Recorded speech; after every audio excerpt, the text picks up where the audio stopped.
Hi friends, இது ஜெசி rice. என்னுடைய அம்மாச்சி கடைசி காலத்தில் நிறைய பேருக்கு பணம் கொடுத்து உதவி செஞ்சுருந்தாங்க. அவங்க வந்து அவங்க எப்படிப்பட்ட ஆள்களுக்கு கொடுப்பாங்க அப்படின்னா, பால்காரரு. அவங்க வந்து கிராமத்தில் இருந்தாங்க. தஞ்சாவூரில் பட்டுக்கோட்டைக்கு பக்கத்தில் ஒரு ஊரில் தான், சொந்த ஊர் அது, அங்கே தான் இருந்தாங்க. அங்கே தெரிஞ்சவங்க, ரொம்ப லைஃப்பில் கஷ்டப்படுறவங்களுக்கெல்லாம் நிறைய பணம் கொடுத்து உதவி செஞ்சுருந்தாங்க.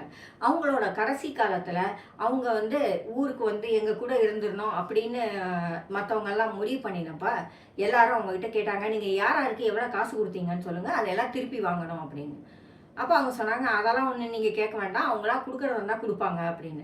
அது எப்படி கொடுப்பாங்க? கேட்டால் தான் கொடுப்பாங்க, நீங்கள் முதல்ல யாருக்கு கொடுத்தீங்கன்னு சொல்லுங்கள் அப்படின்னு அவங்கள கேட்டாங்க. அம்மாச்சி சொல்லிட்டாங்க, நான் சொல்ல மாட்டேன். நான் யாருக்கு கொடுத்தனோ அது என்னோட பணம். அவங்களுக்கு உதவி செய்யணும்னு நினச்சேன், அவங்களுக்கு நான் கொடுத்தேன். அவங்க அதை திரும்பி கொடுக்க முடிகிற நிலைமையில இருந்தால் கண்டிப்பாக கொடுப்பாங்க. ஏன்னா அவங்க எல்லாருமே ரொம்ப ஏழைகள். முடிஞ்சால் திரும்பி கொடுப்பாங்க. கொடுக்கலைன்னா அது ஒரு பிரச்சனை இல்லை எனக்கு. ஏன்னா அது என்னோட பணம் தான், நீங்கள் அதை பற்றி கவலைப்படாதீங்க அப்படின்னு அவங்க சொல்லிட்டாங்க. அப்படி சொல்கிறதுக்கு ரொம்ப பெரிய மனசு வேணும் இல்லையா? அவங்க அந்த ஊரில் நிறைய பேரை நம்பி காசு கொடுத்தாங்க.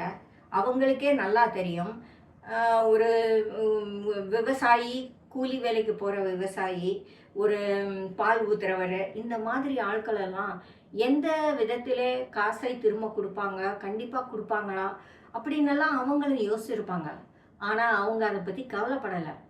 அவங்களுக்கு உதவி செய்ய கடவுள் என்கிட்ட காசு கொடுத்துருக்கார், நான் இப்போ கொடுக்குறேன். அவங்க திரும்ப கொடுத்தாலும் சரி, கொடுக்கலைன்னாலும் சரி அப்படிங்கிற மைண்ட் செட் அவங்களுக்கு இருந்தது. பல நேரங்களில் நம்மளும் கடன் கொடுக்குறோம், வரமாட்டேங்குது திரும்ப. அதாவது நிறைய வசதிகள் இருந்தும் கடனை திருப்பி கொடுக்காதவங்களை பற்றி நான் இங்கே பேசலை. அது வேற, அவங்க செய்யறது தப்பு. ஏழைகளுக்கு கடன் கொடுக்கும்போது நாம் கொஞ்சம் யோசனையோட, மனசாட்சியோட கொடுப்போம்.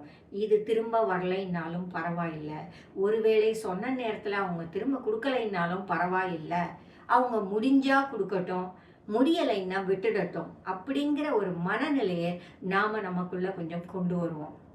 அது ரொம்ப கஷ்டமானது தான். ஏன்னா நம்ம எல்லாருமே நோட் அடித்து வைக்கலை, கஷ்டப்பட்டு தான் சம்பாதிக்கிறோம், அதெல்லாம் உண்மை.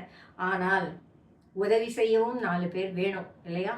அதை நம்மளால் முடியுமா இருந்தால் நாம் அதை செய்வோம், கொடுப்போம். திரும்ப வந்தால் வாங்கிக்குவோம், வரலைன்னா விட்டுடுவோம். நிச்சயமாக இது வசதியானவர்களுக்கானது இல்லை, ஏழைகளுக்கு, பணத்தை திரும்ப கொடுக்க முடியாத நிலைமையில் இருக்கிறவர்களுக்கு தான் இந்த கன்சிடரேஷனை நான் சொல்கிறேன். ஜெசி ரைட்ஸ்.